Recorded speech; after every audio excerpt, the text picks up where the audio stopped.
then why do you think that a man, you can understand why God would choose an illiterate, because it is our own intellect so often and our own enrapture with our own wisdom and everything we've learned and our own personality that keeps us from listening to that inner voice. And it's easy to think that God would say, you know, enough of that, and choose a person who's illiterate, who is not illiterate, because if you are with the Spirit.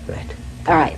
Now then, the thing I still don't understand is that starting from all those prophets, that we who follow, and each one who professes to follow this prophet or that prophet, or none, but we kill, and we maim, and we lie, and if I must say, even when you peek into the whole issue of human rights on earth, of any issue you can imagine, the hypocrisy, the lying, cheating, stealing, all of these things that I see, that as a mother, sometimes I face despair. How can we do that with all those prophets having come? Yes. And you've got 12 minutes to answer that and save the world.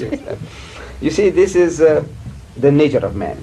He made us, he gave us limited free will. God made us, he gave us limited free will. And he gave us guidance. He showed us the straight from the crooked path, how we are to distinguish between the two.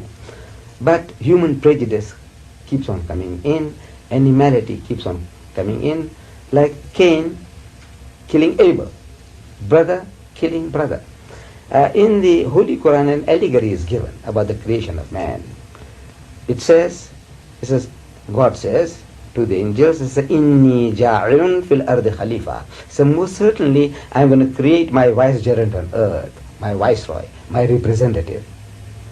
So the angels, seeing that this machine that God was making, with free will and emotions, will come into conflict and create mischief and shed blood. So they say, it's allegorically, they tell God, he says, قالوا أتجل فيها من يفسد فيها ويسفك الدماء. He said, are you going to create one who's going to make mischief and shed blood?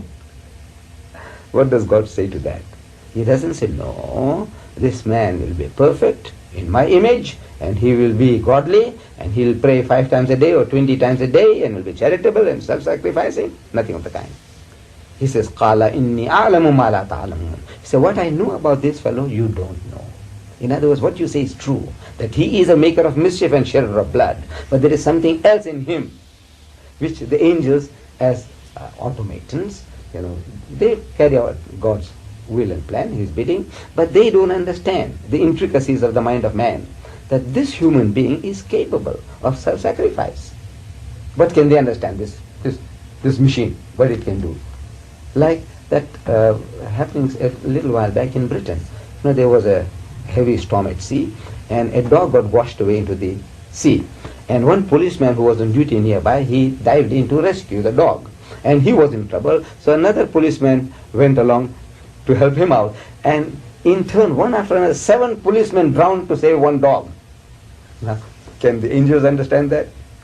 No. So in other words, that God Almighty, you see, He's given us this opportunity to be godlike.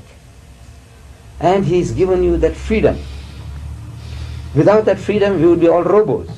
If we prefer to be robots, well, you could have, if you wanted to make us also robots. He says He's got enough angels to do His bidding. But He wanted man voluntarily to carry out His bidding. And there are people, mankind, they make sacrifice.